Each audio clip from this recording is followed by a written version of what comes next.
All right, I'm gonna demonstrate how to shoot a stud on top of another stud.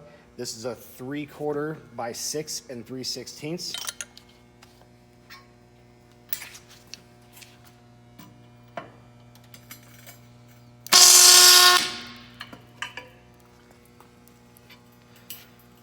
Now I'm gonna shoot the next stud on top.